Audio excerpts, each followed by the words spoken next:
자, 그러면 실코드 개통과 서역 도호의 설치 보겠습니다. 일단 서역이라는 그 개념부터 이제 설명하고 있는데요. 제가 이제 서역이라는 게 그때그때마다 이제 의미가 왔다 갔다 하기 때문에 좀 다양하게 볼 수 있지만 중국의 이제 서북방에 위치해 있는 서방에 위치해 있는 여러 국가를 총칭하는 말인데 좁은 의미로서는 중앙아시아 탈림 분지에 이제 있는 오아시스 국가를 가리키고요. 넓은 의미로는 페르시아와 아라비아까지 포함한 지역을 뜻한다. 이렇게 있고요. 자, 그래서 이들 국가에 대한 지리와 풍습 및 정치 상황에 대한 정보를 알게 된 것은 이 지역을 여행한 무제시대 장관 덕분이다. 그에 의해 이제 시크로라 불리는 비단길이 개통되었고, 이후 동서문화의 교류가 활발히 이루어졌다. 자, 무제는 포로가 된 홍로봉사에게 그 한제국의 서북방의 감숙 지방에 거주했던 월지가 그 흑노와 원수지간의 이야기 듣고 월지와 연합하여 흑노를 공격 계획을 세웠다. 그리고 그 장군을 월지의 사절에 파견하게 되었다. 당시 중국에선 농소의 서방은 그 미지의 세계였고 월지가 어디에 존재했는지도 알지 못했다. 다만 그곳에 가기 위해서 홍로의 지역을 통과해야 했다. 그 위험한 임무를 자원한 사람은 장군이었는데 그는 이제 BC 139년에 그 유목민 통합관이었던 간보와 그 다음에 그 시종 100여 명을 거느리고 장을 떠났는데 장건 이장은 동산을 이제 넘자마자 곧바로 홍련에게 사로잡혀서 선우에게 호송되었는데 선우는 장군의 목적을 알고 강제 억류시켰다. 당시에는 아직 하친 정책이 유지되어 있었기 때문이다. 자, 이후 장관은 홍로적 여성을 아내로 맞아 자식도 낳았지만 10년 후 감시관이 소원한 틈을 타서 몇몇 부하들과 함께 흑묘지구 탈출에 성공했다. 그리고 이제 계속 서쪽으로 이제 여행해 대원국에 이제 이르렀고 흑묘에서 간속 지역에 쫓겨난 대월지는 이미 이리강으로 도망갔고 다시 오손으로 쫓겨 그 오손에게 쫓겨 아무르강 상류에 대월지국을 세우고 있었다. 대원국의 호위로 대월지에 도착했지만 대월지는 이미 기후나 물자가 풍부한 이 지역을 정착하여 홍노와 전쟁에 동의하지 않았고 결국엔 장건은 결국 사절로서 목적을 달성하지 못했다. 장건은 이곳에 1년 동안 머문 후에 귀국길에 올랐고 원래 사명을 이룰 수는 없었지만 기도에 주변의 오아시스 여러 나라의 풍습과 산물들에 대한 서역의 사정을 견문할 수 있었고 이란과 페르시아, 시리아, 인도에 이르는 국가들의 정보를 이때 입수했다. 장건은 폭로를 피해 파메도 공원을 넘은 후 탈인 분지의 남쪽에 따라 중국에 들어오는 길을 택했지만 다시 홍로에게 사로잡혔다. 억류 생활을 하다가 다시 홍로에 4달 틈다 장을 돌았고 그래서 14년 정도에 걸린 여행이었고 이대인주에 무사히 귀향한 건 장건 외에 간부와 홍로족 아내뿐이다. 예. 그래서 자식은 데리고 왔는지 모르겠는데 이게 그 자식도 나왔다 하잖아요. 근데 그건 뭐 중요한 건 아니니까. 자, 그래서 이제 장건의 귀환 후 무제는 이들 서역 제국과의 교섭을 위해서 어, 그 서방의 교통에 해당하는 하서 지방의 장악에 주력했다. 그래서 각거방의 출정으로 이 지역의 확보한 무제는 BC 119년에 이리 지방의 오손과 동맹을 맺기 위해서 장건을 다시 사절을 파견했는데 당시 오손은 왕위 계승 문제가 겹쳐 소기의 목적을 달성하지 못했다. 대신 장건은 부하들을 대원, 대월지, 안식, 강거, 대하 등을 이제 파견하여 수소 오손의 사절과 그 말 수십 명 마지를 데리고 귀국했다. 이렇게 있는데 뭐 이렇게 물어볼 수 있겠죠. 뭐 안식국이 어디냐? 그 안식국이 파르티아라고 하는데 이 파르티아 세운 사람이 아르사케스인가 그럴 거예요. 그래서 이제 그 창건자의 이름을 따서 거기 안식국이라고 이제 부르는 거 알고 있거든요. 그리고 뭐 대하국이 어디냐? 박트리아 뭐 이렇게 이제 물어볼 수 있겠죠. 자, 그래서 얼마 뒤 부하들은 각기 서역제국의 사절을 대동하고 기부했는데 그 결과 한해 온 사절을 통해 한제국의 부강함이 서역에 알려졌고 이후 사절과 상인의 왕래가 빈번해졌다. 그래서 서유부터 이제 포도와 석류, 계자리, 호두 등 보통 호자가 붙어 있는 건 다 이제 뭐냐면 서역에서 들어온 거죠. 자, 서역에 이제 음악과 기술, 고개 등이 이제 전해졌고 반대 중국에선 견직물 수출되고 이는 서역 제국의 인기를 끌었다. 자, 이 견직물은 중앙아시아, 서아시아를 거쳐 멀리 노마까지 운송되었고 비단기라는 의미는 이로 인해서 생긴 것이며 그 다음에 아시아와 유럽에 있는 교통로가 장관의 하기 위해서 비로소 국가 수준으로 공식 개통되었다. 그래서 이제 여기에서는 만약 국가 수준에서 공식 개통했다. 예전에는 있었는데 이게 이제 그 한나라 관리하에 개통됐다. 이렇게 이제 의미해서 이제 얘기한 것 같아요. 자, 한편 무제는 BC 104년 외척인 이강리를 대원에 파견했다. 그래서 중국 군대가 세계 지붕인 파미도 공원을 넘은 것은 이것이 역사상 최초이며 한의 위세가 서역 일대에 전해지면서 서방국들 앞다퉈 한과 친선 관계를 맺기도 하였다. 한은 이러한 확보된 교육률을 유지하기 위해서 홍로와 티베트 개인 강족의 진출을 억제한 한편 여기가 강족이니 저족이니 이런 것들은 다 티베트 계열의 이제 민족 집단들이에요. 그래서 이렇게 있고 서역도라는 간직을 두어서 서역 제국의 통제와 감시를 담당하도록 했다. 자, 이후 서역은 한제국의 세력에 편입되는데 한제국의 합치를 둘러싼 강원 대립이 이어지면서 또 홍로의 내부 분열이 발생해 서역에 대한 영향이 현저히 감소되었다. 이렇게 있는데요. 자, 여기에서 이제 그 전환 시기 때는 요때 홍로도의 내부 분열이 있었다고 하는데 이때 이제 뭐 동홍로, 서홍로 이렇게 이제 있었는데 이렇게 분리됐고요, 홍로족이. 그다음에 이제 후한 시대 때는 남홍로, 북홍로 이렇게 분열돼 있었죠. 예. 그러나 이제 이후 왕망의 시기가 되자 그의 중화의식에 근거한 대외정치고 서역 제국이 이반되었고 결국에 서역도는 폐지된 후 호안에 이르게 됐다. 예. 이 왕망의 외교 정책 관련된 내용은 왕망할 때 좀 얘기를 하겠습니다. 자, 그래서 이제 이렇게 해서 이제 한번 봤고요. 그러면 이제 여기 부분 후한 말기 때 관련된 내용이 여기 또 없어 또 한의 중에는 그래가지고 요거는 이제 신동계에서 한번 또 보겠습니다. 그래서 한무제 이후부터는 이제 거기 한의 중에는 없고 그 오빠는 이제 왕망으로 넘어가거든요. 그래서 요거는 신동계 부분을 읽어야 돼요. 예. 그래서 신동계 부분 한번 읽어볼게요. 예. 그래서 신동계 몇 페이지 펴보시면 한참 또 앞으로 가서 자 여기 잠깐 뒤 앞에 쭉 이렇게 있는데 자 아까 이제 읽으려고 했던 거 여기 부분이죠. 예. 그래서 이제 전환의 이제 정치적 갈등과 제국의 붕괴 부분을 보겠습니다. 자, 한나라 초기의 정치는 황제 아래에 있던 상공에 의해 운영되었다. 승상은 백관을 총괄하는 최고직이기 때문에 승상부는 황관 밖에 있는 최고 이제 행정기관이었고요.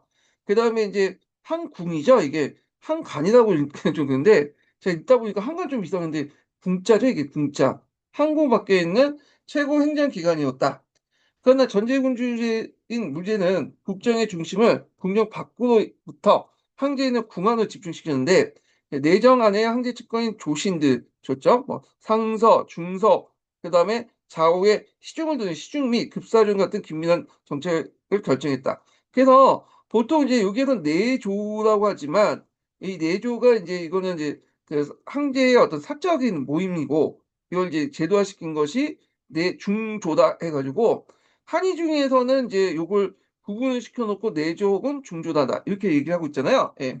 그걸 이제 연결시켜서 이제 보시면 될 것 같고. 자, 이렇게 내정에서 결정된 국가 정책은 군밖에 승상부를 넘겨져 승상은 다만 정책을 집행하는 지휘로 그 격이 떨어지게 되었다. 그래서 무제 때 이제 전제 지배 체제는 중심으로 전개됐으나 여기에 궁중안에서는 내조 정치가 이제 실현되었다. 이렇게 이제 보시면 되고요. 자, 이와 같이 내조 정치는 무제와 같은 영미나 황제가 궁중을 장악할 때는 큰 문제가 없었어요. 근데 황제가 용령하거나 어릴 경우에는 궁중 내부 도사이고 있는 외척과 한간 세력이 정치에 농단한 건 필연적이었고 전후환에 거쳐서 외척의 득세와 한간의 전행은 그냥 내조 정치의 모순에서 비롯된 것이다. 그래서 내조 정치가 이제 극성을 이뤘던 시기에 무제의 오랜 통치는 끝났다. 그래서 이제 그가 임종 때 8살 어린 소재가 이제 즉위했는데 이때 이제 외척이었던 각강이나 김일제, 상강결 같은 데게 보좌도 이제 부탁했고 그래서 이제 사망했고 이들은 무제 시대 같이 어린 소재를 이제 보필하면서 궁중 내 궁정을 살폈다. 자, 이런 내조 상황에 대해서 궁궐 밖의 외조인 승상과 어사대부는 강력히 이제 반대 입장을 취했다. 그래서 이 내조 정치에 대해서 이제 상당히 비판했던 거죠. 왜냐하면 내조 정치가 한계 주변에서 일종의 밀실 정치고 비선 정치잖아요. 그러니까 국가의 운영이라는 것은 이제 여러 대신들과 모여서 정책을 이제 결정하고 이제 집행을 해야 되는데 이런 정책 결정의 공공성이 없어지고 황제의 뜻에 따라서 무조건 일방적으로 시행하기 때문에 당연히 반대할 수밖에 없겠죠.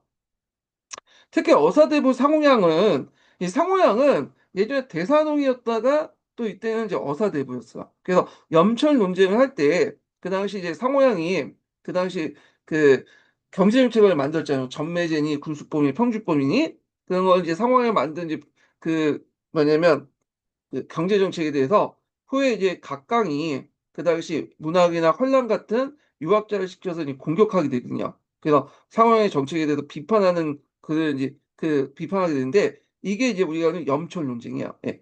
자, 상호영은 무제 시대 때 소금, 철, 술, 전매제를 입안 추진해서 국가 재정을 회복하는데 공을 세운 인물로 무제 사망 후에 공중의 밀실 정치에 반대했다.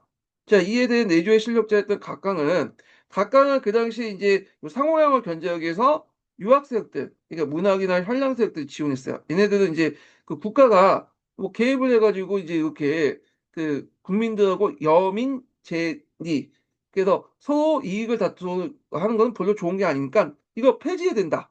근데 이 상호양은 그 폐지하면 국가 재정을 어떻게 하고 할 거냐.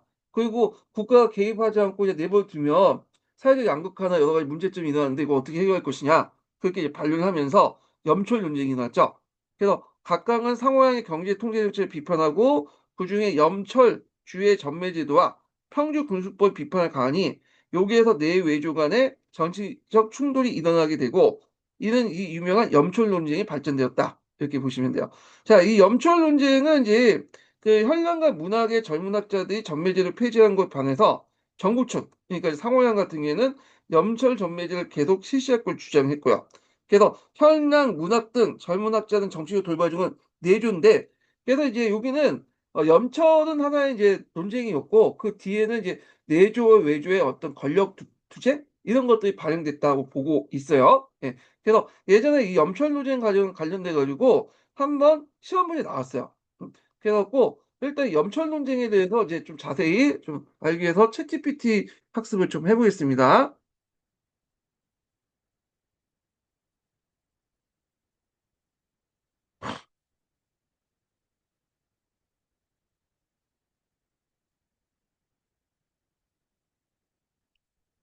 그 한나라 시기 때 그 한 무제가 죽고 나서 그 다음에 소제 때 염촌 논쟁이 일어났잖아. 그 염촌 논쟁의 주요 내용들이 뭐야? 좋은 질문이야. 먼저 큰 그림부터 잡아볼게. 한나라 시기.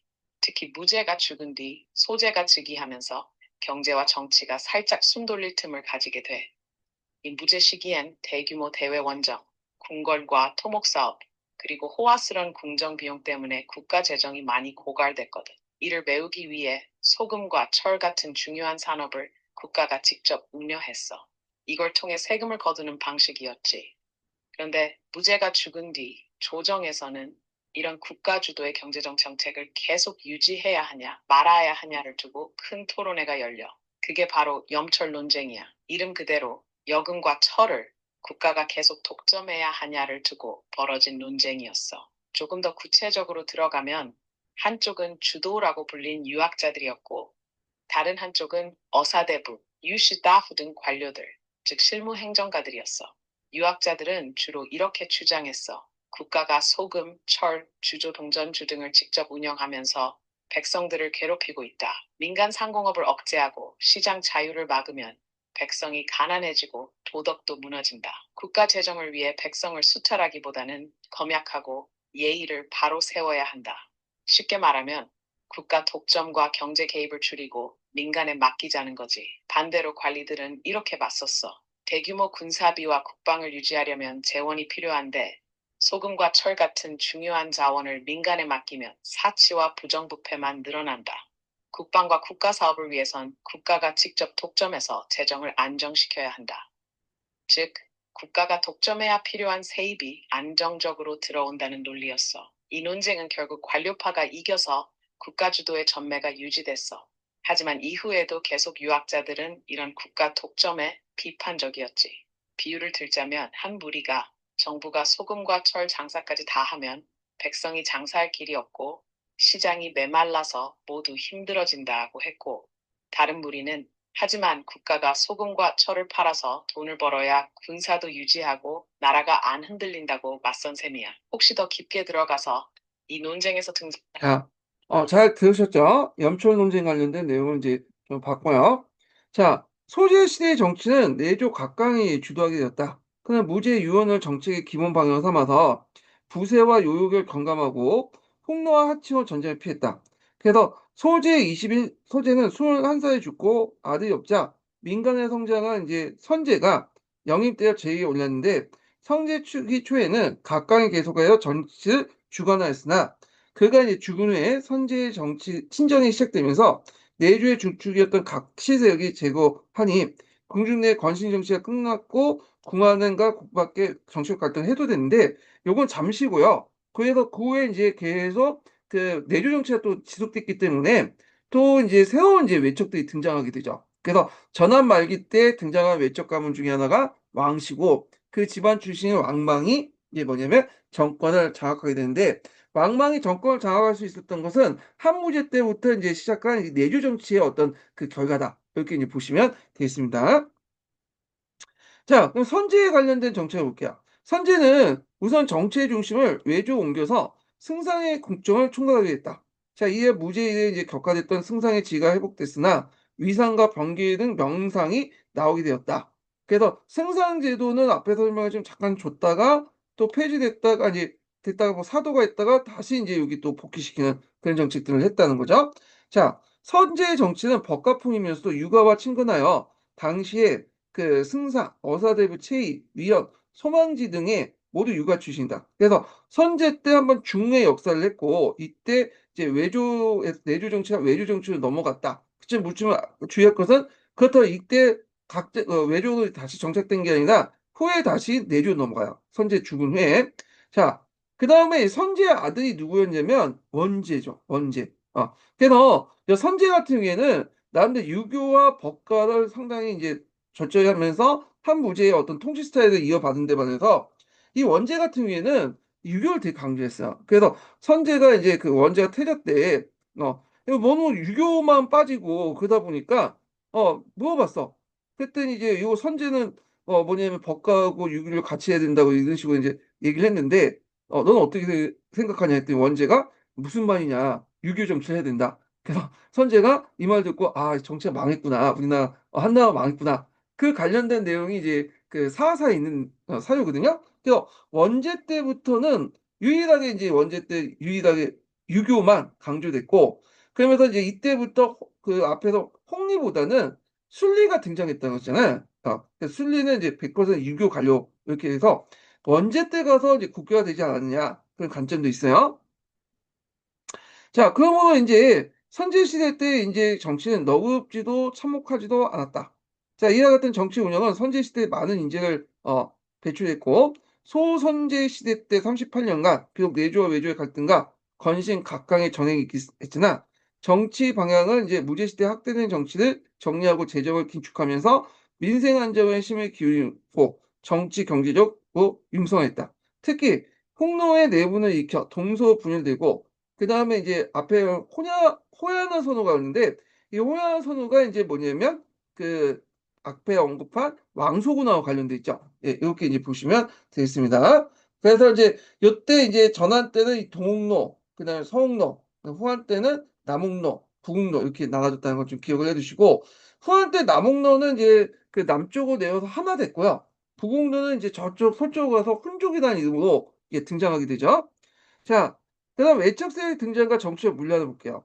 자, 이때 이제 황제의 절대권이 그 기능을 상실할 때는 궁중 안에 번식적 세력이 등장하는데 이게 외척과 한간이죠. 그래서 예전에 이제 한간 관련된 내용이 그 한번 그 나왔죠. 이 한간 이렇게 해서 뭐 쓰는 거 있잖아요. 용어. 그래서 허한 시대 때 뭐 한간 정치부터 당나라 그 한간 정치, 명나라 때 한간 정치 뭐 해가지고 쭉 나와 있는데 이 한간이라는 존재는 남자 기능을 못하는 그 사람이잖아요. 여러분도 알다시피. 그래서 이제 보통 궁에서는 여자만 있기 때문에 그 뭐냐면 여자 그만 있고 아니 궁에서는 이제 그 여자만 있는 구역 있죠. 거기는 그 황제 외에는 못 들어가잖아요. 근데 여자가 있더라도 남자가 할 수 있는 그 신분이들 해야 할 사람들이 필요했기 때문에 한강을 뒀는데 한강 같은 경우에는 항상 이제 그 뭐냐면 황제가 어릴 때부터 있었기 때문에 그 황제의 어떤 친구 역할도 하고 정서적 교육도 많이 했죠. 그래서 황제가 유능하면 뭐 한간을 적절하게 거리를 두면서 할 텐데 황제가 어리거나 그 무능할 경우에 이 한간의 말에 왔다 갔다 해요. 그래서 한간이 상당히 한나라 때부터 계속 이제 권력을 상당히 누려왔다. 예, 이렇게 보시면 될 것 같고요. 그래서 각 시대 한간의 어떤 권력, 상 이런 것들은 나중에 조금씩 조금씩 얘기하겠습니다. 자, 하여튼 외적 세력은 황제 모를 중심한 왕가와 황후를 중심한 처가 세력도 있었다. 자, 그래서 이제 중국 역사상 외적 세력이 국정을 좌우하게 된 것은 한대에서 비롯됐고 이후 끊임없이 정치상의 문제를 제기했다. 자, 한해 고조는 평민 출신으로 앞에서 성의 여씨라는 있죠, 여씨.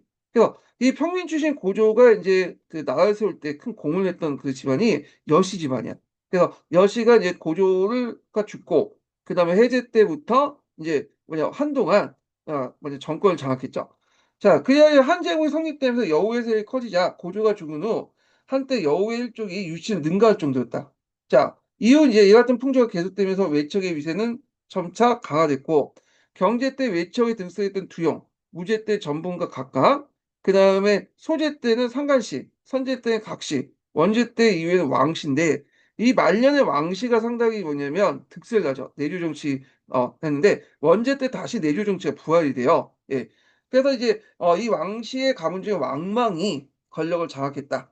자, 그런데 황제는 외척의 이러한 전횡을 한간 세력을 이용하여 억제하려고 했다. 이게 한나라 때 좀 특징인데 한나라는 외척이 강하면 한간을 이용해갖고 이제 견제하려고 했고 후한 때에 들어가면 한간 세력이 너무 강해져. 그러니까 외척 세력들 도 등원해서 한간을 견제하려고 했어요. 예. 그래서 외척과 한간 세력을 이렇게 대립 관계가 있었던 게 한나라와 관련된 내용이고 요 부분은 나중에 좀 뒤에 할 때 후한 역사할 때 좀 다시 얘기를 해보겠습니다. 자, 중국의 정치는 황제권이 강화되며 궁중정치가 시작되고 여기에 황제 총애를 받는 건신이 나타나고요. 그중에 한간도 황제 총애를 받게 되면서 정치적 큰 세력을 갖게 되었다. 그래서 한간 세력은 이미 춘추 시대에서 있었고 진나 한간 유명한 사람이 조고라는 사람 있잖아요. 조고. 그래서 조고가 유명한 말 있죠. 위독지마 한 번씩 들어봤을 거예요. 예. 그래서 이제 사슴을 가리켜서 말이라고 한다. 뭐 있잖아요. 그래서 이제 사슴을 이제 말이라고 했는데 그 주변에 이제 조고의 말을 다 듣고 그게 거짓말인지 알고 있잖아. 어떻게 사슴이 말이라고 해? 근데 조고가 옆에서 이제 황제 이세 황제 모셔놓고 그 말이라고 이제 이렇게 사슴을 이제 말이라고 뽕을 치니까 그거에서 주변 사람들 아 맞다고 말이라고 하잖아. 거짓말인지 뻔히 알면서 그만큼 조고의 위세가 상당히 뭐냐면 강성했다. 이렇게 볼 수가 있죠. 자, 그래서 이제 있고, 자, 한간의 집단을 이제 형성하면서 외척과 대신을 상대의 정치 투쟁이 시작한 건 한대에서 비롯되었고,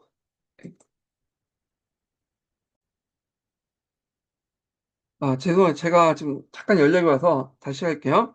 자, 그런데 한간이 집단이 형성되면서 외척과 대신을 상대로 정치주행을 시작한 것은 한대에서 비롯됐고, 이후 중국 정치사상 이제 한간의 폐해가 상당히 심했다. 한나라 때부터. 자, 전환시대 때 외척과 한간의 세력 다툼에서 대체로 외척 세력들이 승리하여 외척 왕망이 전환을 멸망시키고 신을 세웠지만, 포한시대 때는 외척과 유생이 모두 한간에 패배하여 정치는 한간에게 장악했다. 그러나 이제 한대는 한간의 전횡을 하면서도 황제를 패이거나 죽이는 일이 없었지만 당나라 때는 좀 상황이 달랐죠.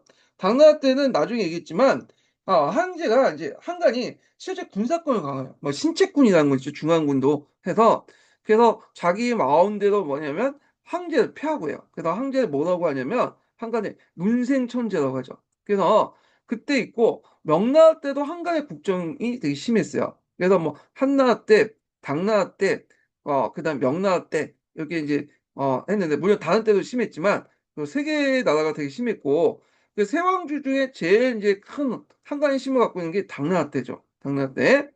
명나라 때도 한간의 힘이 강했지만 뭐냐면 명나라 초기 때 이제 전제 권력을 황제 중심의 전제 권력을 강화시켰기 때문에 이 명나라 그 한간들은 자기가 그 뭐냐면 모시고 있는 그 당시 그 황제가 죽으면 그 곧바로 이제 다른 황제에 의해서 쫓겨나는 또 처형당하는 그런 이제 하게 되죠. 그래서 상대적으로 당나라 황제보다는 당나라 한간보다는 거의 힘을 강하지 않아요.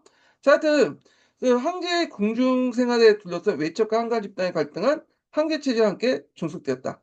그래서 외척과 한간이 인제 이렇게 그 뭐냐면 중국에서 계속 문제가 됐던 한나라 이후부터 문제가 됐던 것이 국가의 어떤 공적인 어떤 시스템에 의해서 의사결정이 이루어진 게 아니라 외조가 아니라 여기 밀실 정치, 그러니까 측근 정치 이런 것들이 이제 한부제부터 시작됐기 때문에 그 뭐냐면 이때부터 요게 들고 이제 외척과 한간이 뭐냐면 득세하게 됐다. 이렇게 보시면 되겠습니다. 그래서 최순실 같은 게 대표적인 거잖아요. 박근혜가 이제 정치를 하는데 정책 결정하는데 어떤 국가의 이제 공식 라인이 아니라 최순실의 어떤 밀실 정치, 비선 라인을 했죠. 최순실이 비선을 장악하니까 이렇게 이제 위임받지 않는 그런 권력이 탄생을 하게 되는데 중국도 마찬가지예요. 중국도. 예. 자, 뭐 이렇게 있고 그다음에 이제 왕망 관련된 내용을 보겠습니다. 예. 요 왕망은 예전에 시험 문제 자주 나왔죠. 예, 자주 나왔는데 한번 이제 크게 정리 좀 해보고 이제 그 한번 볼게요. 자, 망망은 이제 그 간제 개혁을 했는데 일단 그 간제를 주대를 바탕으로 했다. 이 주대를. 그래서 주대를 바탕으로 해서 했는데 이 주대라는 것은 예전에 맞죠 주나 간제를 적어 놓은 그 책이지만 실제로 거기 유교 경전이면서도 법가적 요소가 되게 강해요. 그래서 이때 이제 뭐 정부의 어떤 이제 그 직접적인 간섭 이런 것들을 합리화시켜 주는 요소가 있거든요. 그 유교 같은 경우에는 좀 신자유주의, 자유주의 해 가지고 뭐 그 정부가 간섭을 별로 안 좋아하는데 이 주대는 그런 것도 있기 때문에 요때 이제 앞에서 얘기한 것처럼 중국의 여러 개혁이나 우리나라 개혁 때 항상 그 모델이 됐던 것이 주대였죠. 요게 예전에 시험 문제 나왔죠. 자, 근데 이제 이런 간제 개혁 등이 오히려 행정혼란을 불일으켜서 했다. 그래서 하여튼 뭐 이런 것도 있고 그래서 주대를 바탕으로 이론적 통치를 하려고 했지만 오히려 행정혼란만 불일으켜서 백성들의 불만을 일으켰다. 그다음에 두 번째 특징이 정책에 보면 토지 국유화. 그래서 왕정제라는 걸 냈죠. 왕정제. 그 정정제를 모델로 왕정제를 실시했다는 거. 그다음에 또 상업 통제 정책을 냈어요. 이거는 종전의 무제 정책이나 법가의 정책들을 그대로 계승하죠. 이 사람은 겉으로는 유교를 내세웠지만 실제 운영에서는 법가를 강조했어요. 예. 그래서 이제 뭐 오균제도, 육관제도, 사대제도 뭐 있고 그렇지만 화폐 같은 경우에는 이제 종전 오수정을 폐지하고 그 뭐냐면 화폐를 자주 개혁을 했어요. 그러다 보니 경제적인 어떤 이런 혼란을 불러일으켰다. 이렇게 보시면 돼요. 그래서 요 상업 통제 정책 관련된 내용 파악을 해 두시고요. 그다음 노비 매매 금지. 그래서 노비 자체를 이제 뭐냐면 소유는 되지만 그 뭐냐면 매매를 금지시켰죠. 그러니까 주의할 것은 매매를 금지시킨 거지 노비 소유나 노비 자체를 금지시킨 건 아니에요. 예. 근데 이 매매 금지는 상당히 이제 뭐냐면 시간이 지나면 노비 자체를 없앨 수 있는 요인이 되죠. 그래서 보통 중국에서는 세전제가 적용되지 않죠. 우리나라는 이제 아버지 어머니가 노비면 그 자식이 노비잖아요. 근데 중국에서는 그냥 그 한 대에서만 끝나요. 그 자식까지 이제 노비 신분이 뭐냐면 이렇게 그 세습되지 않기 때문에 대부분 노비는 전쟁이라든지 채무라든지 뭐 매매 이런 걸 통해 한 거야. 그러니까 매매 금지한다는 거는 노비 제도는 일시적으로 인정하지만 앞으로 노비의 공급을 차단해 가지고 노비 제도를 점진적으로 없애겠다는 뜻이에요. 예. 그래서 요 관련된 내용이 이제 기출문이 나왔죠. 그러면 이 토지 국유화 정책, 왕정제와 노비 매매 금지는 뭐 때문에 실시했냐? 요거는 그 당시 호적 세력들이 강하니까 호적들이 토지나 노비를 많이 가지고 있거든요. 그래서 호적 세력들의 약화를 시도를 하려고 그 정책했지만 결과적으로 실패했고 호적들의 반발을 불러일으켜 결국에는 호적들에 의해서 왕망이 멸망을 했죠.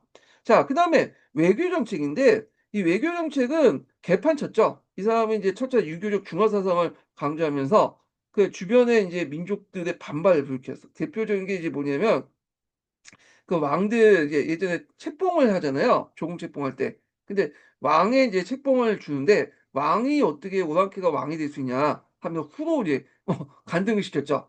그리고 이제 고구려와도 우리나라 관련돼서 보면 고구려는 예전에 그 국호 고구려잖아, 고구려. 되게 높을 고자였었거든. 그 건방지다.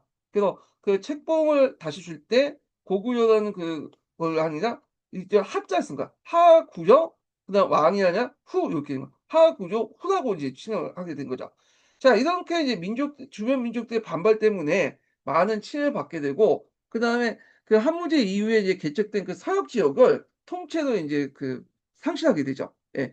그래서 이런 것들이 결국에 왕망의 어떤 합법성, 정권의 합법성과 정당성을 또 무너뜨리는데, 왜냐하면 참의 사상에 보면 이 당시 인제 청인상설이나 참의 사상에 보면 외교를 주변의 이민족들이 쳐들어온 것은 일종의 제의라고 판단하고, 그것 때문에 이제 황제가 정치를 못했다고 이제 판단해서 하늘에서 그렇게 이제 제2 형상을 보여주는 것이 이민족의 침이라고 보고 있거든요. 그러니까 이런 이민족의 침은 왕망이 정치를 제대로 못했기 때문에 불러일으킨 거고, 결국에는 이런 뭐냐면 청인상설이나 그다음에 이런 이제 참의설에 의해서 왕망의 이제 어떤 합법성이나 정권 합법성, 정당성을 무너뜨리는 요인이 되죠. 정치를 너 못했기 때문에 천는 상 상제께서 열을 받아 갖고 너한테 제의를 주는 거다. 그러니까 당연히 정당성을 상실하겠죠. 자, 그러니까 인제 이런 여러 가지 문제점이 겹치면서 그다음에 호족들도 싫어했지만, 그 당시 인제 왕망의 어떤 산업 통제 정책이나 등등 해 갖고 많은 농민들도 이 사람을 싫어했어요. 외교 정책이나 이런 것들 등등 해서 결국에는 농민 반란이 일어났죠. 그래서 이때 농민 반란이 이제 일어난 게 두 개인데, 정미의 난과 농림의 난이죠. 거기에 또 호족들이 이제 반발하게 되죠.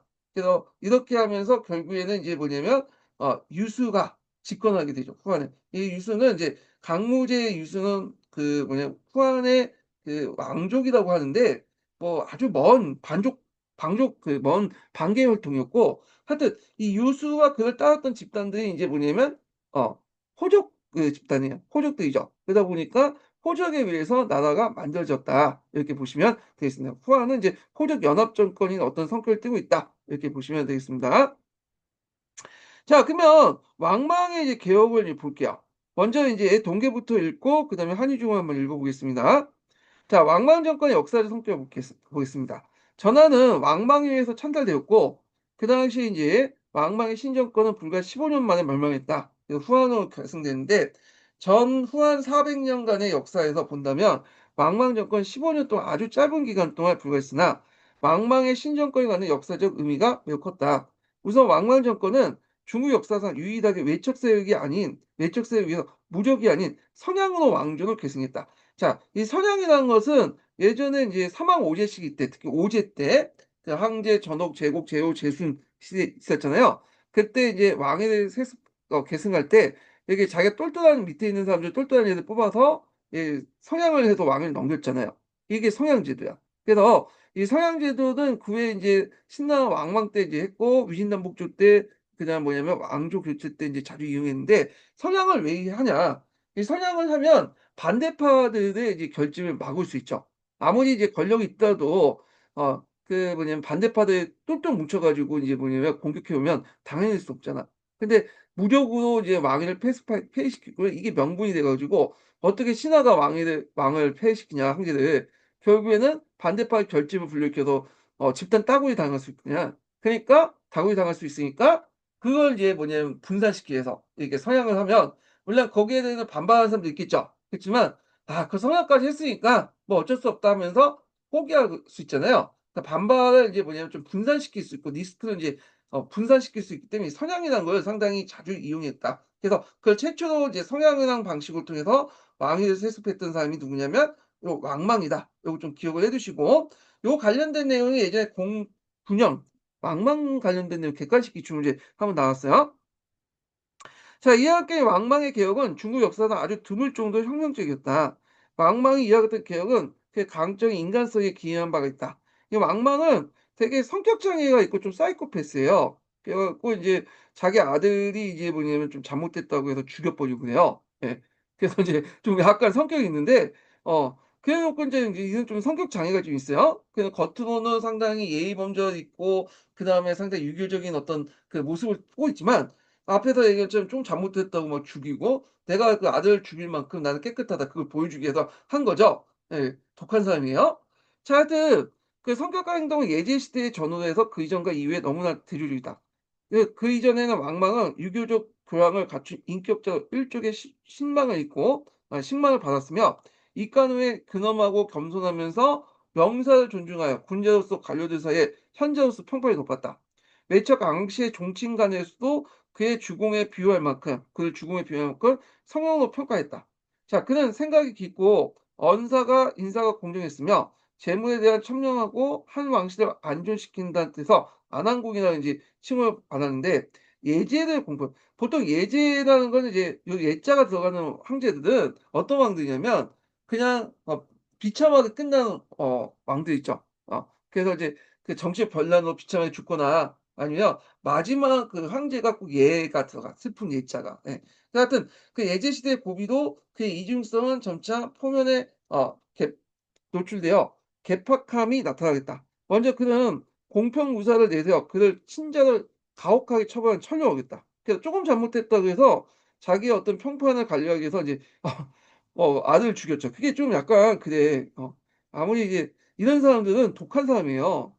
그래서 자기의 이제 부모나 뭐 이게 그 친족들이 아니 부모와 형제자매나 뭐 이렇게 자식들을 그 조금 잘못됐다고 해서 뭐 이걸 강력히 처벌한다. 뭐 좋을 수도 있어. 내가 그만큼 이게 화나는 얼마지 않고 이렇게 하지만 또 한편으로는 이게 자기 목적에 위해서 인제 인간적인 어떤 정의도 다 버리고 그걸 한다는 모습이잖아요. 그러면 나중에 권력을 장할 때는 독점은 완전 포악한 그 군주로 바뀔 수 있다는 거죠. 예. 그래서 하여튼 뭐 그렇게 했는데 자 이에 인제 평제를 죽이고 2살 된 선지의 현손을 항태제로 세워서 자신이 가항제가 됐다. 예.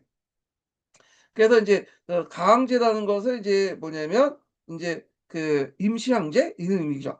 그리고 참의사를 이용해서 한을 대신할 수 있는 성인의 왕망이나 여도를 조작해요 부명으로 한 왕조는 이제 수명이 다 됐으며 자신이 진천자다 이렇게 한다. 그래서 이제 임시항제를 하고 이제 진짜 항제다 이렇게 이제 보는데 자 이 왕망이 이제 이 어떤 참의설이라는 것은 앞에서 얘기한 것처럼 두 가지가 있죠. 참의설이 뭐냐?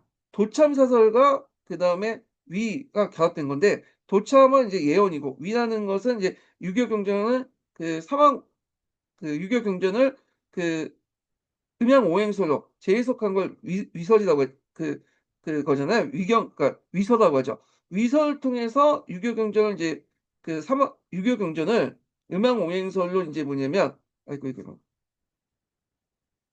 다시 얘기할게요. 예. 갑자기 말이 안 나온다. 예. 그래서 인제 있고 심리주의에서 청인상서 네 이렇게 있는데 이게 뭐라고 적었는지 잘 모르겠네.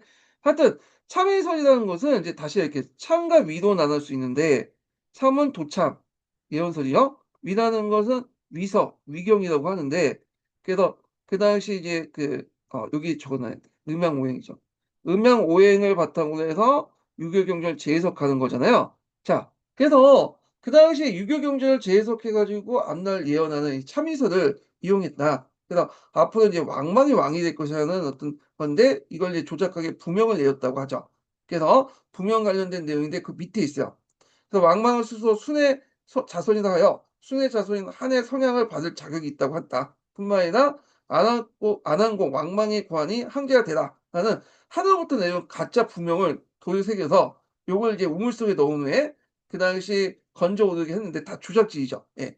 그래서 이렇게 여론 분위기를 형성한 다음에 그다음에 자신이 진천자라고 이제 하면서 뭐냐면 성향이라는 형식으로 인제 뭐냐면 이렇게 그 선제로부터 어린 황제부터 선제 현송이죠. 그 선제의 후손인 현송부터 왕위를 세습받았다. 이렇게 인제 선양받았다. 이렇게 이제 보시면 되겠습니다. 자 왕망이 자라게 되면 이제 신이라고 한 것도 그가 여우에 세봉된 것이 한왕선 신야의 신야이기 때문에 이 지명이 나온 거다. 이렇게 보시면 돼요. 그래서 인제 왕망은 이렇게 참의선이나 청인상서 요렇게 이제 바탕으로 했죠. 여기 밑에 적어 놨네. 그래서 인제 요 내용들 파악을 해 두고 참고로 왕망은 이 사람이 이제 이 참의선을 강조하는 거는 근문학파거든요. 근데 왕망이 집권하고 나서 근문학파가 아니라 고문학파를 뭐냐면 간하고 삼았죠. 나중에 뒤에 있지만 그래서 좀 약간 그래. 그래서 자기가 집권할 때는 근문학파로 했지만 자기가 이제 집권하고 나서는 고문학파로 이제 뭐냐면 통치를 했어요. 예. 그래서 이제 이게 좀 약간 특이한데 자 왕망에 대한 후대 평가를 보면 유교주의 가면을 쓰고 전환을 창탈한 사악한 정치가라는 부정적인 시각이 있는데 반해서 또 한편으로는 위대한 개혁자, 타고난 정치가는 평가가 되기도 했다. 자 참고로 이런 평가 관련된 평가가 관련된 내용, 인문평가와 관련된 내용은 시험 문제 안 나옵니다. 예. 요거는 채점 기준이 있을 수 없죠. 예, 주관적인 판단이기 때문에. 그래서 공부하실 때 인제 쭉 해서 주관적 판단이 들어가는 부분은 그냥 건너뛰시면 돼요, 그냥. 예. 자, 왕망 정권은 분명히 전환시대 때 체제에서 후한사에 넘어간 가도기적 변화 체제로 파악할 수 있다. 다시 말하면 전환의 전제군주제에 의한 재민적인 지배체제 내지 개별 임신 지배체제에서 후한의 호족 공동체에 기초한 호족사회적 전제 지배체제로 넘어가는 병역 정권을 파악할 수 있다. 그래서 요걸 알려면 이제 전환 때는 무죄 이전까지는 황제가 이제 민까지 직접 지배하는 재민 지배체제죠. 이게 무죄까지는 이제 그랬는데 무죄 이후부터 이제 호적 세력들이 이제 강성해지면서 구조가 바뀌게 돼요. 그래서 황제 중간에 호적이 끼죠. 그래서 예전에는 2층 구조였는데 3 층제로 바뀌게 되죠. 그래서 2 층제, 3 층제로 바꾸는 그 과정에 그 뭐냐면 가독이로서 왕망 정권이 이제 등장했다. 요렇게 이제 보시면 되겠습니다. 그래서 요 관련된 내용은 뒤에 이제 한나라 시대 때 사회에 관련된 내용에 있으니까 요거 이제 파악을 해 주시고요. 자, 이러한 시각을 볼 때 신정권은 전환 사회가 안고 있는 여러 가지 이 시대적 모순에 대한 왕망의 학관 개혁이자 200 년이나 계속된 전환 왕조에 쉽게 천탁할 수 있었던 그의 정치 수단과 그 왕망이 이상호 삼고 있던 주례에 입각한 요거 예전에 시험에 나왔죠. 그래서 주나라의 복구 정치적 어떤 것들을 있다. 그래서 이 주례라는 것은 복구고 또 이걸 통해서 또 혁신하려고 했죠. 그래서 혁신과 보수가 같이 엇갈리는 모순이 점철되고 있다. 이렇게 이제 보시면 되겠습니다. 그 주례와 관련된 내용이 이제 기출 문제 나왔으니까 기억을 해 주시고 어떤 개혁 정책이 나오고 요 경정, 개혁에 대한 경정이 뭐냐 하면 다 거의 90%가 주례예요. 그거 외에는 없어. 그래서 이 주례 좀 기억을 해 두시면 되겠습니다. 자, 왕망의 혁명의 이제 혁명적 개혁의 실패, 그 왕망 개혁 관련된 내용 볼게요. 자, 왕망은 열강적 유교 신봉제로 황제가 되자 주나라 제도인 주례를 내세워 이상 국가를 세우고자 개혁을 했다. 그러나 유교주의를 표방하면서도 또 법가주의적 성격이 있죠. 그래서 이게 이제 있는데 왕망 정책 가운데 이제 법가주의 성격이라는 건 정부가 직접적으로 간섭을 해갖고 통제를 하겠다는 거예요. 예, 그래서 주례에 거기 나와 있는 거죠. 그래서 왕가의 정책 가운데 가장 특이한 것은 토지대도 개혁이다. 그냥 주나라의 정정제는 진해에 의해서 파괴되고 토지 경쟁이 시작되고 빈민을 송곳하나 이제 꼽을 땅이 갖지 못하여 입주의 여지가 없다는 거죠. 우마같이 취급되면서 노비로 팔려나간다고 보았다. 그래서 이렇게 토지 경쟁하고 그다음에 노비로 이제 많은 노비를 많은 소유하는 사람들, 그러니까 대토지와 노비를 소유하는 사람은 그 당시 호족들이었어요. 그러니까 이제 호족들이 가지고 있는 이 토지를 이제 뺏어서 나눠주고 그래서 노비 매매를 금지해서 노비를 나중에 현역대의 노비를 못 갖게 하는 장기적으로 그런 정책을 했죠. 자, 그래서 왕정제를 실시하고 노비 매매를 금하였다 이렇게 있는데 어떤 분이 예전에 왕정제에 나오니까 왕정제 싸우는 문제가 예전에 기준이 나왔거든요. 근데 왕정제가 요 밑에 내용인데 여기 보니까 왕정제 실시하고 노비 매매를 금했다 하니까 요거를 어떻게 읽었냐면 왕정제는 노비 매매 금하는 내용을 포함시켜서 서술을 했어요.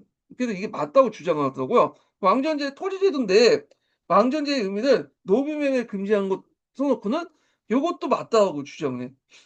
이분은 진짜 어떻게 말을 해야 되는지 모르겠는데 좀 약간 이게 뭐냐면 아 문해력이 없다 보시면 돼요. 이 문해력만 있어도 이게 끄너읽기 해 갖고 이제 할 수 있는데 이 내용이 요쪽으로 들어가야지 어떻게 요게 들어가는지 이해가 안 되는데. 자, 하여튼 이 왕전제를 쓰라고 하는 문제가 예전에 기출문제에 나왔어요. 예. 그래서 왕전제에서는 정부의 토지를 모두 국유로 하고 사사의 매매는 금하고 한 집의 남자가 8명 이하일 경우에는 일정을 소유하고 나머지 친척이나 토지가 없는 사람에게 나눠주도록 했다. 그래서 요게 정이라는 개념이 들어갔기 때문에 주대의 전전제를 모방한 거다. 요거 좀 기억을 해 두시면 되고요. 그래서 요 내용들 그래서 어느 정도 일정한 토지를 가지고 있으면 나머지 토지들은 주변의 친척이나 토지가 없는 사람에 나눠준다. 그래서 호적들을 이제 겨냥한 그 개혁이었지만 제대로 실현되지 못했죠. 호적들 반발 때문에 이게 제대로 안 된 거고.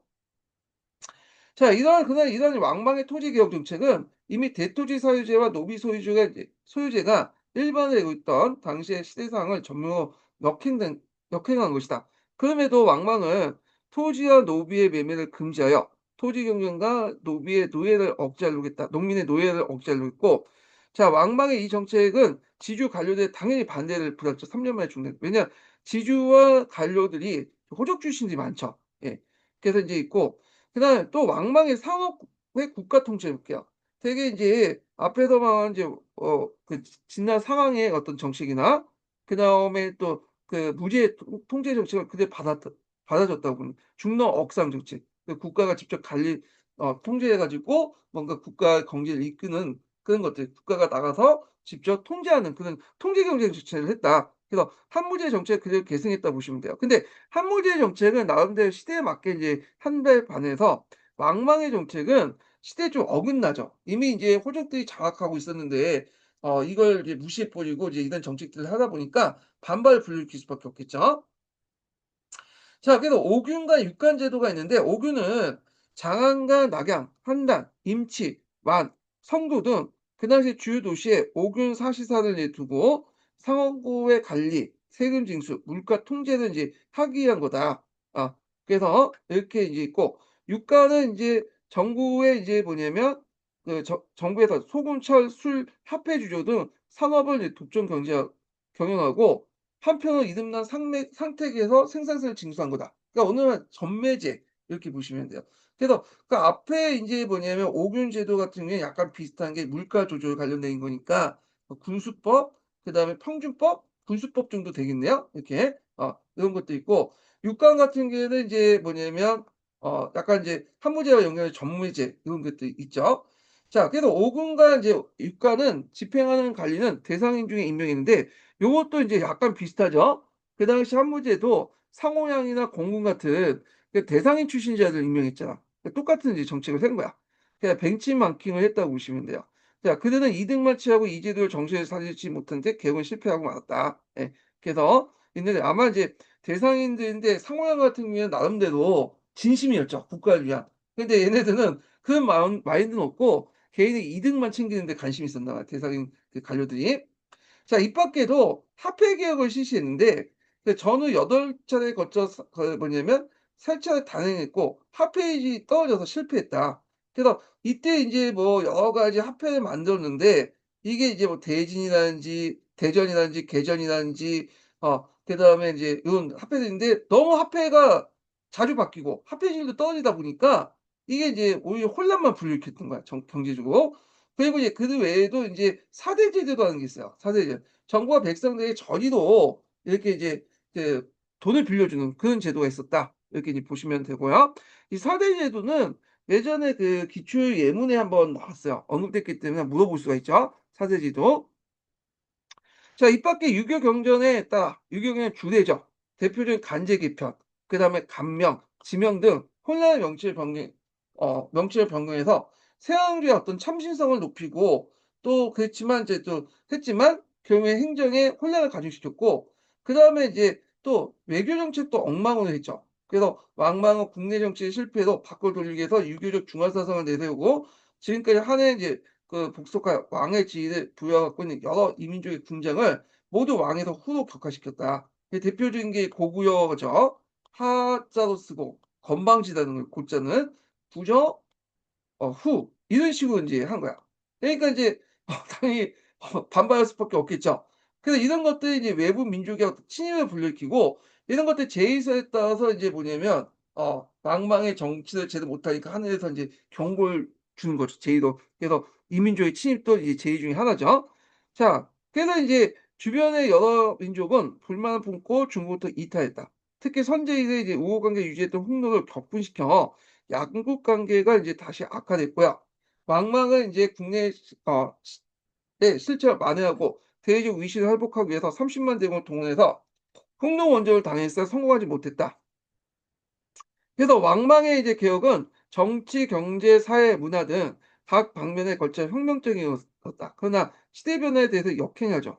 이미 이제 재민 지배 체제에서 다시 이제 없어지고 이제 중간에 호족들이 이제 정권을 장악하고 권력 사회적 권력이나 경제적 권력을 장악하고 있는 상황에서 이런 개혁들은 시대에 역행되는 개혁이었다 이렇게 보시면 되고요. 특히 전환 정권의 찬탈자라는 정통성과 친족 사례 앞에 자기 자식도 죽였잖아요.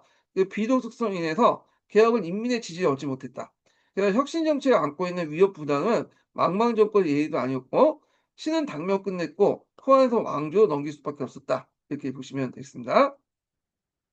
자, 전환은 후한으로 넘어가는 2세기 전후의 약 100년 동안 인구 동태를 보면요.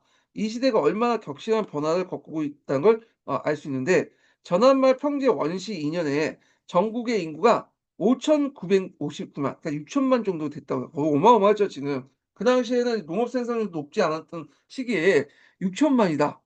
상당히 많은 인구예요. 예. 근데 이것도 6천만인데 주의할 것은 이때 인구도 남자들만 대상으로 한 것 같아. 아니면 이제 여기 뭐 추산했는지 잘 모르겠는데 4,978 명까지 이렇게 떨어진 거니까 제 생각에 요거는 이제 성인 남자 외에도 성인 여자도 하겠네요. 왜냐면 전환 때는 여자들도 세금을 걷고 이제 청소년들도 세금을 걷고 하니까 전체 인구가 거는 확실한데, 하여튼 국가 권력에서 파악된 인구가 거의 6천만 이에요. 물론 플러스 알파가 있죠. 국가 권력에 파악되지 않는 인구도 있어요. 자, 근데 이제 이런 인구가 그 후한 명제 때 거의 2,100만 명 떨어졌어. 예. 그러면 그만큼 물론 혼란기 때 전쟁 기간 동안 뭐냐면 많이 죽을 수 있지만 이게 이제 국가의 어떤 통제력이 약화됐다는 거야. 특히 이제 중간에 누가 끼었죠? 어 그 당시에 이제 호족들이 이제 중간에 더 힘이 이제 강성해졌잖아. 그러니까 호족의 예성민들 같은 경우에는 국가 권력 파악하지 못했다 이런 게 볼 수 있잖아요. 자, 그리고 인제 이렇게 있고, 그래서 여기는 뭐 인구의 원인이 한발과 한제에 대한 농사 혼잡과 왕만의 무리한 재정 개혁과 대원정, 그리고 정미의 난을 위한 농민관의 주요 원인이었다 이렇게 했는데, 그것도 있지만 호족들이 권한이 커지면서 국가 권력이 이제 이 뭐냐면 이 인구를 제대로 파악하지 못해서 이렇게 커다란 인구 감소로 나타난다. 그러니까 어떤 자연적 인구 감소보다는 사회적 인구 감소다 이렇게 보시면 돼요. 그래서 이런 사회적 인구 감소 관련된 내용들이 이제 예전에 그 청나라 때인가요? 지정은제 관련돼서 그때 갑자기 지정은제 실시하니까 인구가 확 늘었잖아요. 그전에. 하여튼 그 지정은제 전후에 인구 늘어난 것도 요거와 이제 사회적 인구 증가와 연결돼 있죠. 자, 뭐 이런 것들 이제 보시면 되고요. 자, 그래서 뭐 인구와 관련된 내용이 있는데 그냥 넘어가고요. 그다음에 이제 나서 후한 제국 넘어가 볼게요. 이제 후한 강무제 이전까지만 읽겠습니다. 예. 자, 왕망의 신정권이 붕괴된 후에 강무제의 유수가 후한을 건국할 때까지 약 2년 동안 각지에 농민 반란이 일어났는데, 그 대표적인 농민 반란이 상동지방에는 정미의 난이죠. 정미의 난은 이제 여기 보면 상동지방 낭사에서 범순이 나는 우두머리한 농민 반란인데, 이들은 윤섭을 굵게 치했기 때문에 이걸 정미군이라고 했어요.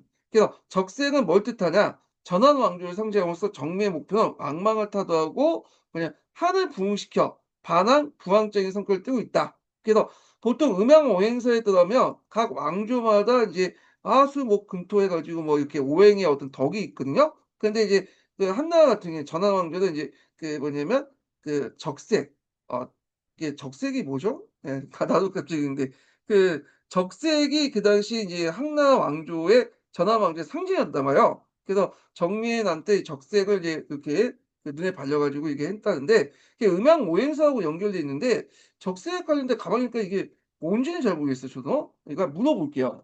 예. 하여튼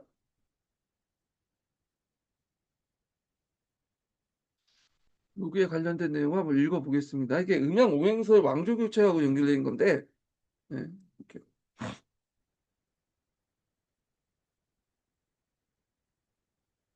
아이고.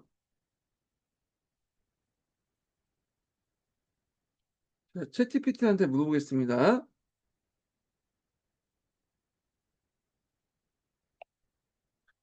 그 왕망이라는 사람이 있었잖아요. 신라왕. 신라에서 었던 왕망이 통치했던 기간에 정미의 난이라는 농민 반란이 일어났거든. 근데 이 사람들이 이제 눈썹에 붉게 칠했기 때문에 정미군이라고 하는데, 자, 이때 적색은 전한 왕조를 상징했기 때문에 정미군의 목표가 왕망을 타도하고 한을 부흥한다. 이런 걸 이제 두고 있다고 이제 해석이 있어. 근데 이 적색이라는 것이 왜 전한 왕조를 상징하고 있는 거야? 이게 음양 오행서하고는 좀 연결돼 있는 것 같은데 한번 좀 설명 좀 해 줄래? 좋은 질문이야. 이거 정말 흥미로운 주제야. 먼저 큰 그림부터 얘기할게. 왕망 9년 23년은 신나라를 세우면서 전한을 멸망시켰지. 그런데 그 직후에 일어난 정미의 난은 농민 반란인데, 이들이 눈썹을 붉게 칠했기 때문에 정미라고 불렸어. 여기서 적색이 왜 전한을 상징하느냐는 건 사실 중국의 전통적 세계관인 음양오행설과 깊이 관련이 있어. 직관적으로 말하면 중국은 왕조 교체를 오행, 목, 화, 토 순환으로 설명했는데 각 왕조가 자신을 특정 오행과 연결지었기 때문이야. 전하는 화덕, 고덕을 표방했어. 불이 덕을 가진 왕조라는 뜻이지. 불을 상징하는 색은 붉은색이고 이게 곧 한나라 안의 색상이 된 거야. 그래서 왕망을 무너뜨리고 한나라를 부흥하자고 주장했던 농민군이 의도적으로 눈썹을 붉게 칠한 거지. 즉 우리의 주군은 붉은 불의 기운을 가진 한이다라는 상징성을 드러낸 거야. 조금 더 기술적으로 보자면 오행설에서 목, 화, 토, 금, 수로 순환하면서 왕조가 바뀌는데 지는 수덕, 수덕을, 한은 화덕, 고덕을 자처했어. 왕망은 신나라를 세우면서 자기 왕조를 토덕으로 선포했지. 토는 오행에서 불화를 극화하기 때문에 자신의 정통성을 강조했지만 동시에 화를 상징하는 한나라를 누르고자 했던 거야. 그래서 정미군이 붉은 눈썹을 그린 건 왕망이 불화를 이긴다는 오행 논리를 뒤집고 다시 한나라의 정통성을 내세우며 왕망을 타도하려는 상징적 행동이었어. 이제 여기서 조금 더 깊게 들어가 볼까? 이 중국 고대 정치사에서 덕들과 새로운 매우 중요했어. 왕조는 하늘의 뜻天命을 따서 예. 세워지는데 자, 잘 들으셨죠? 그래서 여기 보니까 그 한나라가 하덕을 뜻하는 의미고 한은 이제 뭐냐면 붉은색이잖아요. 그러다 보니까 그 상징적 색깔로서 적색을 이제 뭐냐면 이 눈썹에 그렸다. 그래서 이것 때문에 한왕조를 부흥시키려고 했다. 이렇게 보시면 되고요. 이렇게 음양오행서에서 왕조 교체를 설명하는 부분은 중국에서 이제 자주 있었던 거고 이 정매난 때 그걸 이용했던 거고 뒤에 이제 나중에 황건적인 난 있죠. 황건적인 난도 이게 요와 관련된 내용이에요. 요거는 나중에 좀 얘기하겠습니다. 자, 그래서 계속 읽어볼게요. 자, 그 다음에 호북선 신시에 대한 농림의 난이 가장 큰 세계였다. 그래서 정미의 난하고 여기 농림의 난 좀 외워두세요. 예. 자, 그 다음에 호적세력 중에 남양의 유수가와 유인 형제가 뭐냐면 이끄는 그 농민군이 강력했다. 그래서 여기 보면 유수와 유인하고 있지만 유인이 형이고 유수가 아우죠. 예, 이렇게 있는데 자, 이들은 서기 23년 유연은 이제 임시항제로 세워서 연호를 경시 또 이제 갱시라고 해요. 그러니까 경시제, 갱시제 뭐 이렇게 이제 하는데 자, 하여튼 왕을 도구로 정했다. 왕망은 이들 진압하기 위해 대군을 파견했으나 공양에서 이제 유수에게 대표하면서 치명적인 타격을 입었다. 이렇게 했는데요. 자, 마지막 인증번호 알려드리겠습니다. 네, 세 번째 인증번호는 32번입니다. 네, 32번이에요. 그러나 경시제는 공양 승리 후 유수의 형제를 시기하여 특히 이제 유능한 유인, 유수의 형이죠. 두려에 죽이고 유수에게 하복평정을 명하여 밖으로 몰아냈다. 자, 이와 함께 장안을 공격하기 위해 서정군을 이제 파견하자 장안 내 민중도 이에 호응하여 왕망은 도망가다 살해되었다. 자, 경시제는 그날 장안의 수를 옮겼지만 그의 군대는 근류였고 부패하여 장안성 내에 이제 노략질이나 살생을 이제 아니 사회의 불안과 혼란이 격심했다. 한편 정미군은 한 종실의 후예였던 15살 유분자를 천자로 이제 추대하고 간중으로 이제 진격하여 경씨를 죽이고 정권을 탈취했으나 그들 역시 질서가 없고 그 뭐냐면 약탈을 자행하여 신망을 잃었다. 자, 이때 유수는 하복 일대를 평정하여 강력한 군사를 갖고 되었고 마침내 장수의 추대 낙양을 도구해 황제에 오르니 후한의 강무제이다.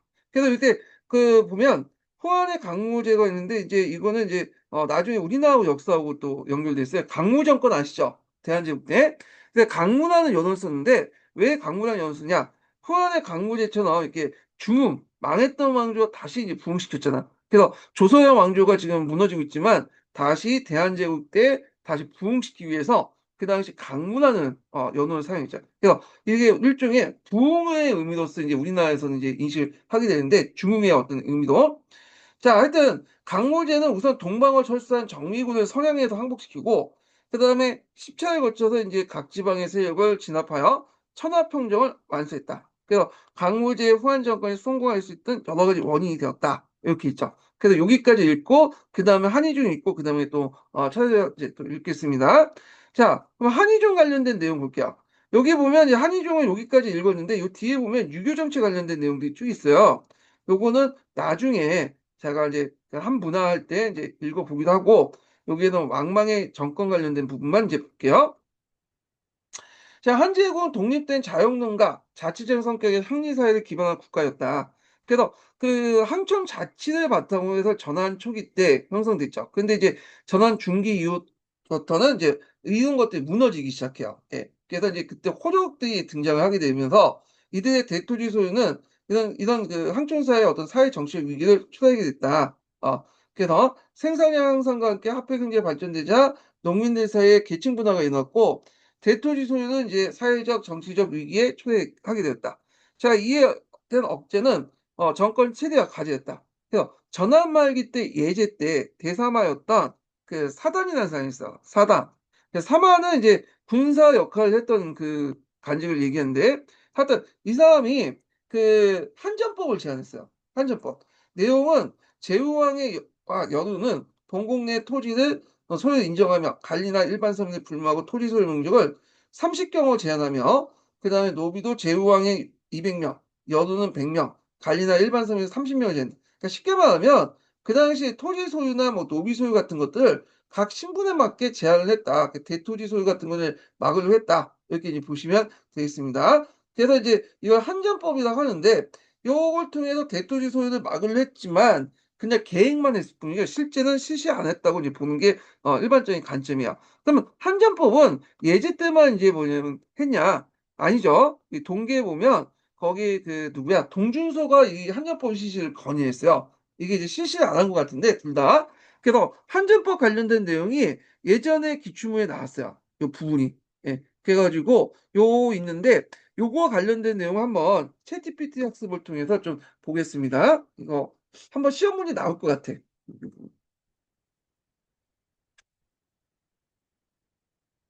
네, 그냥 불러볼게요.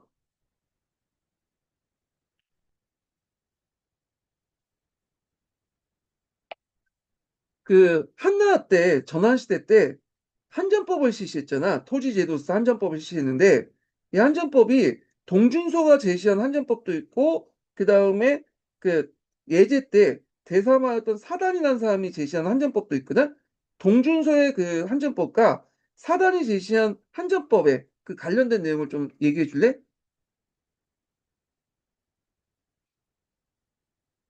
좋아, 이거 정말 수준 높은 질문이야. 좀 복잡한 주제라 차근차근 이야기해볼게. 먼저 큰 흐름부터 볼게. 한전법이라는 건 한마디로 토지 소유에 상한선을 두는 제도야.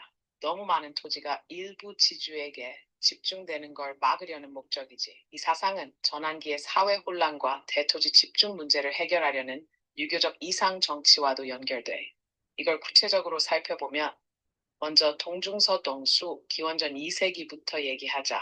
동중서는 전한 무제 때 대표적인 유학자였고 음양오행과 천인감흥 사상으로 한나라의 이념 체계를 만들었지. 그런데 사실 동중서가 주장한 한전법은 지금 우리가 흔히 말하는 토지국유 균등분배 같은 구체적 한전법 설계안은 아니었어. 동중서는 춘추번로에서 인간의 탐욕을 제어하기 위해서 상한선을 두어야 한다 정도의 원론적인 얘기를 했을 뿐이야. 즉, 토지에 지나친 사적 집중은 사회 혼란을 부르고 왕도 정치에 위배된다고 보아서 토지 소유를 제한하는 게 이상적이라고 봤지. 하지만 구체적으로 몇 묘 이상은 가질 수 없다.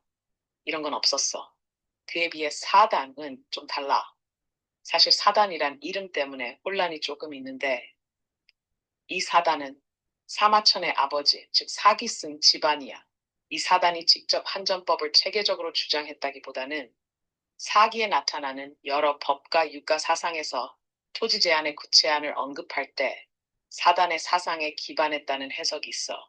또 한편으론 예제 때 대사마였던 사단, 이 한전법을 적극 주장했다는 기록도 있는데 이 사람은 사마천의 아버지 사단과는 다른 인물이야.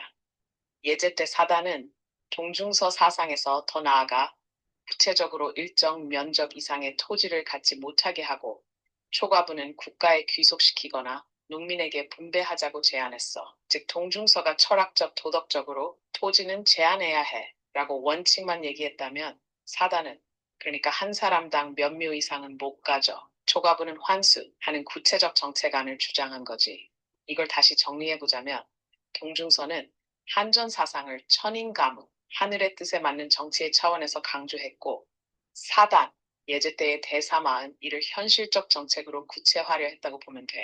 여기서 조금 더 깊게 들어가 볼까? 너 혹시 이 한전법 사상이 후대 자, 그래서 잘 들으셨죠? 그래서 동준서 같은 경우에 청인사원서에 따라서 관념적인 원칙적인 얘기만 한 거고 구체적인 계획안은 없었던 거고요. 근데 이에 반해서 예제 때는 더 나가서 사단현 사람은 한전법을 이제 구체 계획을 짰던 거죠. 근데 이제 아쉽게도 이제 이런 계획이 이제 실제 실시된 건 아니에요. 그래서 계획안만 있었다 이렇게 보시면 되고, 그래서 요 관련된 내용이 예전에 한번 기초에 언급됐으니까 한전법 관련된 내용을 좀 보시면 될 것 같고요. 자, 왕망의 등장은 이상 같은 경제적 상황 외에도 무리의 시대 때 실제 정치를 담당했던 내조의 권한 강에서 또 비롯됐다.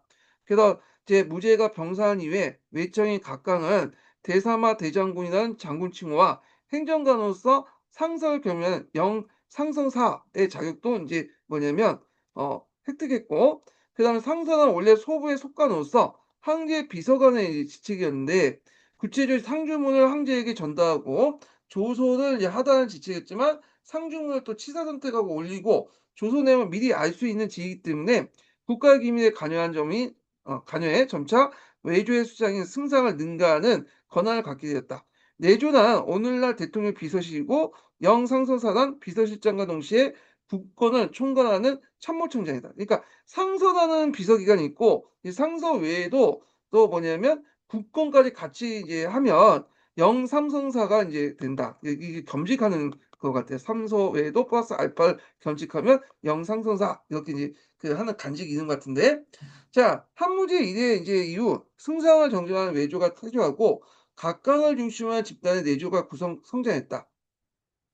그래서 선제, 원제, 성제, 예제에 이어진 100년간 내조의 정성기인데 여기에서 이제 예조의 선제 같은 경우에는 나름대로 이제 배제하려고 되게 노력을 했죠. 요거는 빼고 중후의 시기니까. 예. 근데 DU는 다시 이제 뭐냐면 내조 정치가 이제 행해졌다. 이렇게 이제 보시면 될 것 같고. 자, 하여튼 이 막강한 권한을 지닌 내조의 수상이 이제 수장했던 상서의 지위에는 황제와 밀접한 관련이 맡고 있는 외척이 임명되는 경우가 많았다. 그래서 각각 그 선고를 이뤘던 인물이었고 선제시대 때 허씨와 사씨, 성제시대 왕씨 모두 있었다. 그렇지만 성제 같은 경우에는 나름대로 컨트롤했다라고 이제 앞에서 동기에서 얘기를 했죠. 자, 그런 가운데 외척이자 내조의 수장이었던 상사의 권한을 배경으로 한왕조의 찬탄하고 한 것이 왕망이었다. 자, 왕망은 원제 황후의 동생인 왕만의 아들이었는데 선제가 즉위하자 그 당시 왕하후에는 태후가 되었고 왕씨는 외초 실권을 이제 장악했다.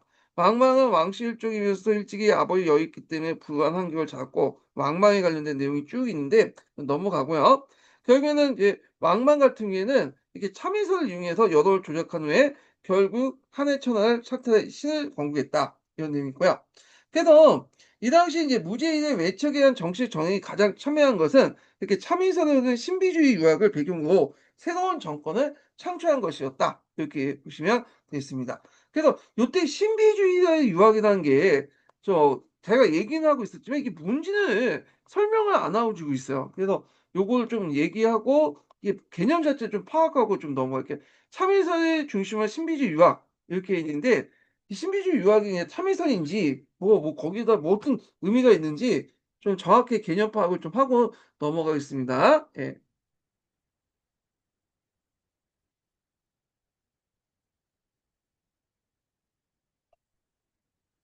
한나라 때 전환 시기 때나 후한 시기 때 참의선을 바탕으로 한 신비주의 유학이 이제 확산됐잖아. 요때 신비주의적 유학이라는 게 어떤 의미야? 좋은 질문이에요. 조금 어렵게 들릴 수 있는 말인데 하나씩 풀어볼게요. 먼저 큰 그림부터 말하면 신비주의적 유학은 보통 주자학 같은 이성적 논리적 유학과 달리 인간의 내면에서 직접 진리를 깨닫거나 천리, 자연의 이치를 체험하려는 흐름을 가리켜요. 이건 마치 책으로 배운 레시피가 아니라 직접 맛보고 몸으로 배운 요리에 더 가깝다고 보면 돼요. 조금 더 기술적으로 보면 송대 이후 한라화, 전환시기, 중환시기의 삼위선은 유학이 스스로를 갱신하면서 점점 더 형이상학적, 내면적 색채를 띠게 된 과정을 가리켜요. 이 과정에서 리를 마음속에서 깨닫는다는 심성론, 명상과 내적 성찰을 중시하는 거경궁리 이 같은 요소가 강조되었고, 자연이 일종의 신비주의적 성향이 강해졌어요. 아, 이렇게 물어보는 게 아닌데 지금 잘못 얘기하고 있네. 잠깐 다시 얘기해 볼게요.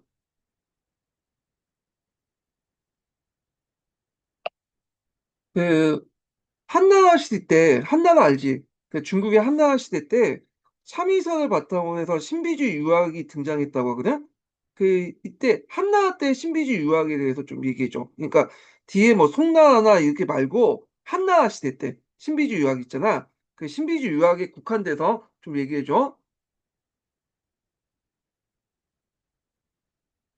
좋아. 아주 날카로운 질문이야. 보통 사람들은 유학을 이야기할 때 한나라 시기를 경학 중심으로만 알고 있어서 한나라에서 신비주의 유학 이야기를 하면 좀 낯설어 하거든. 하지만 사실 한나라 때 이미 경학과 더불어 참이설업, 참의학을 통해 일종의 신비주의적 유학이 크게 유행했어. 먼저 직관적으로 비유해 볼게. 원래 유학은 인간과 사회를 어떻게 잘 다스릴까를 연구하는 학문이었어. 하지만 한나라 들어서면서 이게 점점 우주에 숨겨진 신비로운 징조와 운명을 경전을 통해 알아내자 같은 식으로 바뀐 거야. 마치 법전을 공부하던 사람들이 갑자기 점성술과 사주팔자를 가지고 나라 운명을 점치는데 몰두하는 모습이라고 할 수 있지. 좀 더 기술적으로 말하면 참의학 쉐리 그 중심에 있었어. 참의는 간단히 말해 참 예언서, 위 경전에 붙여 해석을 늘어놓은 주석이야. 원래 오경을 해석하는데 멈췄던 유학자들이 이 경전을 통해 천문역법, 재난, 황제 교체 같은 운명과 신비를 해석하려고 한 것이 바로 한나라 시기의 신비주의적 유학이야. 예를 들어 주역은 원래 부흥과 철학을 동시에 담은 책인데 한나라에서는 이걸 아예 하늘의 뜻을 읽는 마법서처럼 활용했어. 경문의 한 글자 한 글자를 조합해 미래를 예언하고 새로운 왕조가 들어설 징조를 해석하려 했거든. 한 무제 때 동중서는 이런 경향의 정치적 이념까지 결합해서 하늘의 뜸이 곧 황제의 정당성이다 같은 식으로 발전시켰고, 이런 과정에서 신비적 색채가 강해졌지. 또 하나 재미있는 건 한나라 말기로 갈수록 도교적 도참 사상과 섞여서 더더욱 신비화됐다는 거야. 황로학후이 바로 유학과 도가가 절묘하게 섞인 형태인데, 황제는 우주적 도와 조화를 이루어야 하고 천문과 자연 징후를 잘 읽어야 한다는 사상이었어. 그래서 유학이 단순히 윤리 도덕을 가르치던 학문에서 벗어나 천문지리와 신비한 자연 이치까지 통달해야 하는 학문처럼 되어버린 거지. 결국 한나라의 신비주의적 유학은 참의경 등 같은 경전을 만들어 유교 경전에 별난 주석과 해설을 붙여가며 미래를 점치고 하늘의 명령을 해석하는 이상한 형태로까지 나아갔어. 이게 나중에 비신적 요소가 너무 강해지면서 후대 송나라 주자학이 다시 철저히 논리, 윤리적 체계로 돌리려고 애쓴 이유이기도 해. 혹시 여기서 참이설, 황로학, 예, 저는 대충 이해를 하겠어요.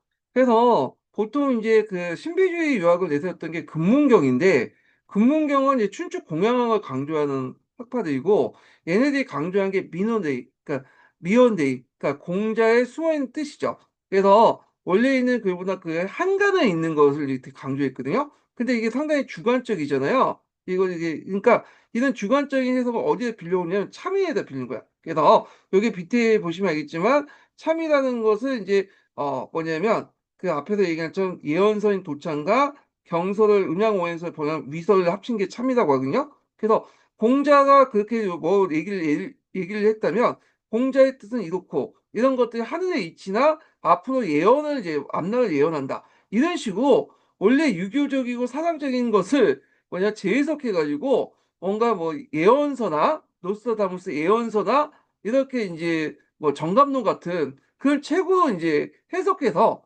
이렇게 한 것을 말한다. 그래서 신비주의고 상당히 미신 쪽으로 이렇게 해석했다. 이렇게 이제 보시면 되겠습니다.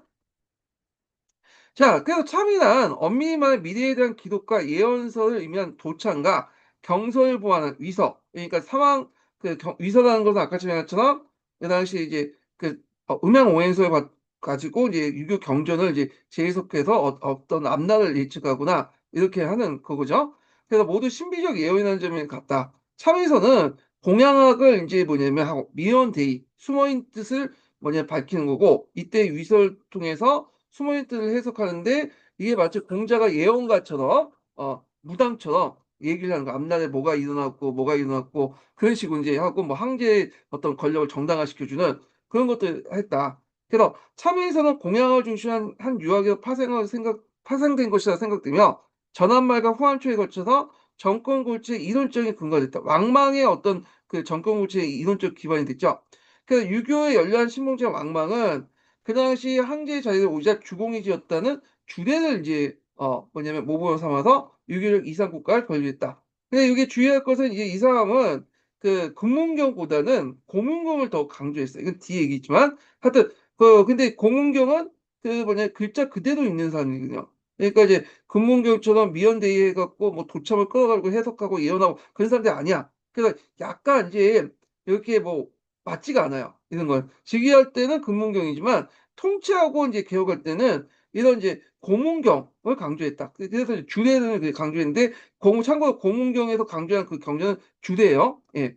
자, 그래서 이제 이렇게 해서 주례를 모범으로 삼아서 유교적 이상국가를 건립에 나섰다. 또한 사회개혁의 여망을 붙들고 부응하고자 각종 개혁을 착수해서 대토지소를 제한하는 왕전제를 실시했다. 그래서 왕전제 얘기는 앞에서 얘기했죠. 여기서 왕전제가 이제 주대 정조법을 이제 본받았던 것이 왕전이라든지 일정이라는 표현에서 알 수 있듯 이 우물정자잖아요. 그러니까 이런 것들이 다 이제 정전법을 모델로 삼고, 그 다음에 대토지 노동력이었던 이제 노비에 대해서 제한을 가했는데 노비를 사속이다 해서 매매를 금지했다.